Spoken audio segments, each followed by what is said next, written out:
Buenas tardes, mi nombre es Javier Molina y soy alumno del doctorado en educación en el Centro de Estudios Universitarios 16 de septiembre.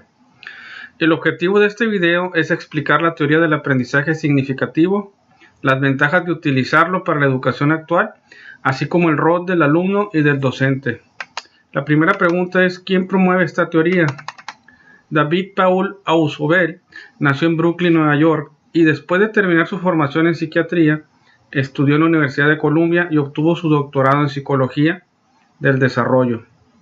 Entre 1950 y 1966 trabajó en proyectos de investigación en la Universidad de Illinois, donde publicó extensivamente sobre psicología cognitiva. Aceptó posiciones como profesor visitante en el Instituto de Estudios en Educación en Ontario y en universidades europeas como Verne, la Universidad Salesiana en Roma y en Múnich. Fue director del Departamento de Psicología Educacional para posgrados en la Universidad de Nueva York, donde trabajó hasta jubilarse en 1975. ¿En qué consiste la teoría del aprendizaje significativo?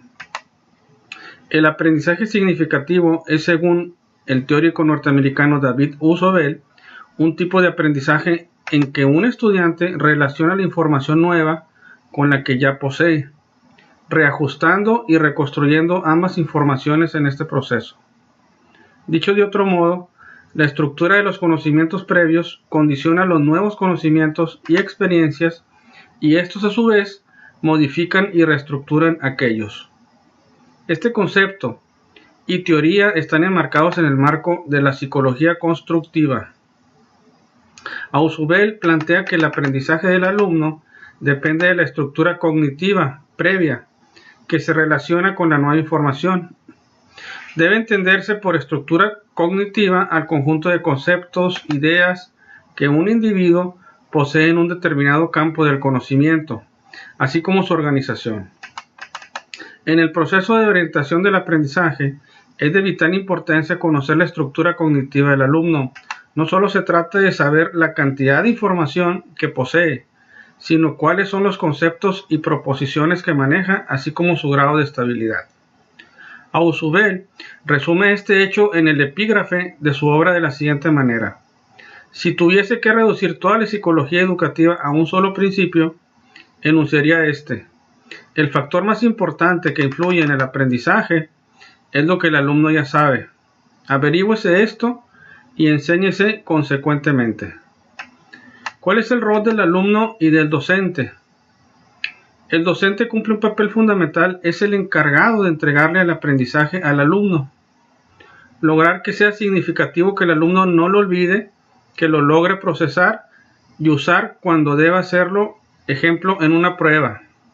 Debe ser mediador entre el conocimiento y la comprensión del alumno, facilitador del aprendizaje sobre la base de las ideas previas de los alumnos, investigador de los procesos en el aula, revisa, modifica, enriquece y reconstruye sus conocimientos, reelabora en forma constante sus propias representaciones o modelos de la realidad, utiliza y transfiere lo aprendido a otras situaciones. El rol del alumno es reconstruir sus conocimientos, reelaborar en forma constante sus propias representaciones o modelos de la realidad. Utiliza o transfiere lo aprendido a otras situaciones. ¿Cuáles son las ventajas de utilizar esta teoría en la práctica docente? Primera, produce una retención más duradera de la información. Facilita el adquirir nuevos conocimientos relacionados con los anteriores adquiridos de forma significativa, ya que al estar claros en la estructura cognitiva, se facilita la retención del nuevo contenido. La tercera, la nueva información, al ser relacionada con la anterior, es guardada en la memoria a largo plazo. La cuarta, es activo, pues depende de la asimilación de las actividades de aprendizaje por parte del alumno. Y la quinta, es personal, ya que la significación de aprendizaje depende de los recursos cognitivos del estudiante. Las ventajas y diferencias entre esta teoría y el conductismo. Los objetivos del conductismo son establecidos por el docente. Deben ser detallados y expresar la conducta observable del aprendiz. Los objetivos de la teoría del aprendizaje significativo se fijan en función de los presaberes de los aprendices. En el conductismo, el material se organiza en pequeños pasos aplicado contingencias de refuerzo para que el aprendiz participe activamente, y en la teoría del aprendizaje significativo, los contenidos están organizados en función de los conocimientos del estudiante. La estructura del conductismo es racionalista e intelectual. Concibe un proceso racional de identificación de objetivos, contenidos, estrategias de aprendizaje y estrategias de evaluación.